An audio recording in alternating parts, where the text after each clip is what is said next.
Hi, and welcome back to the Darby Creek Diaries.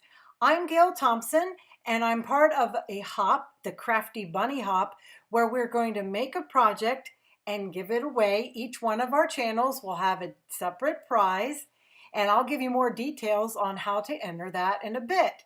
Here's our project. It is a shaker card that has a hidden gift card in it.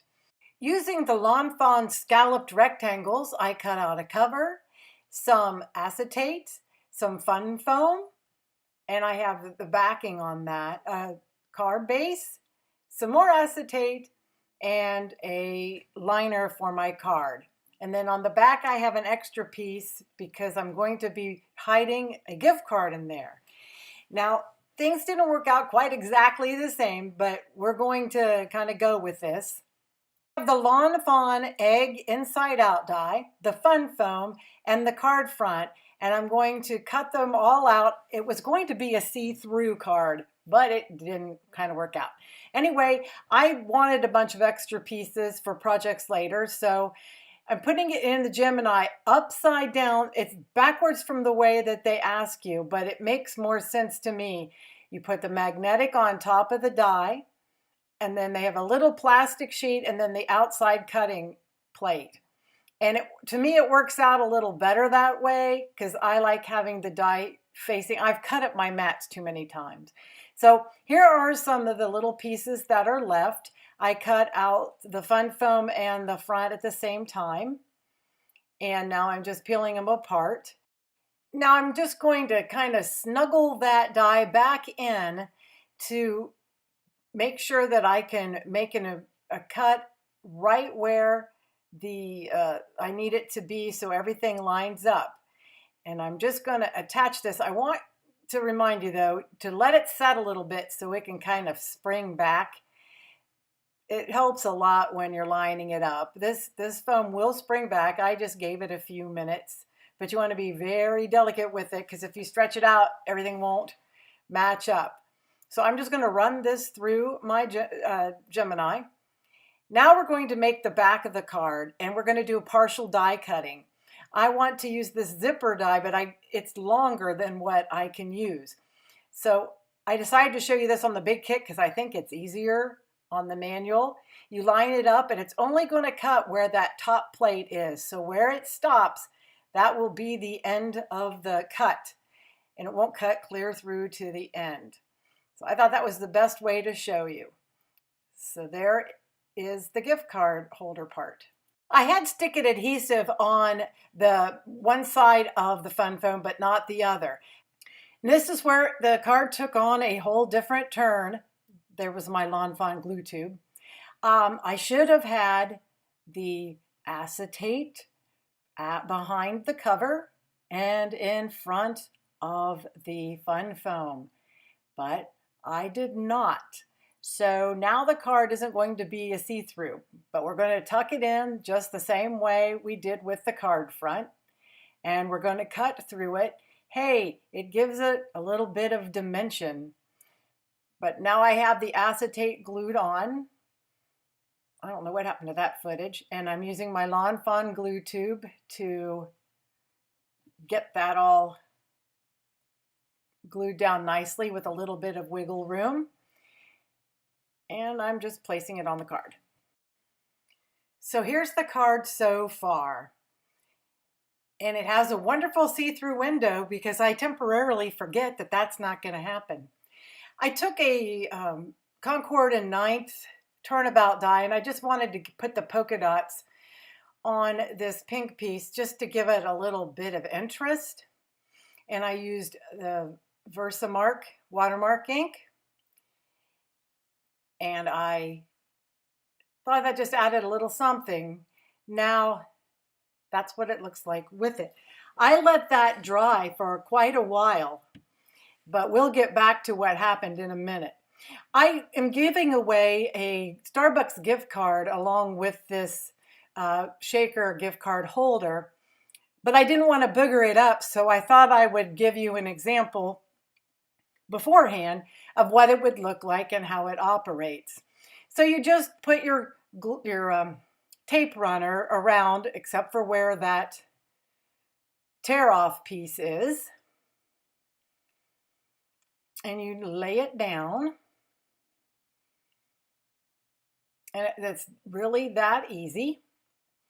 And then I couldn't find a little tiny acrylic block, so I just used my finger and used rip and a little arrow down. The finished one I used tear, and then this is how it opens. So the recipient doesn't have to mess up their whole card for it. Now we're back to putting on the design of the front of the card. And this is an old set from Simon Says Stamp, but I liked the size of the bunny. And I lined it up inside the circle. It's good to use a stamp positioner for that. Now this, I'm using my bag right there, and I let that dry. And I'm going to show you what happens in a minute. It is so annoying, but fixable.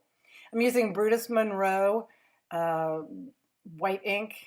Trying to think of what the name of that is. It'll be down in the list below. And this is a new stamp, so I had to stamp it a few times.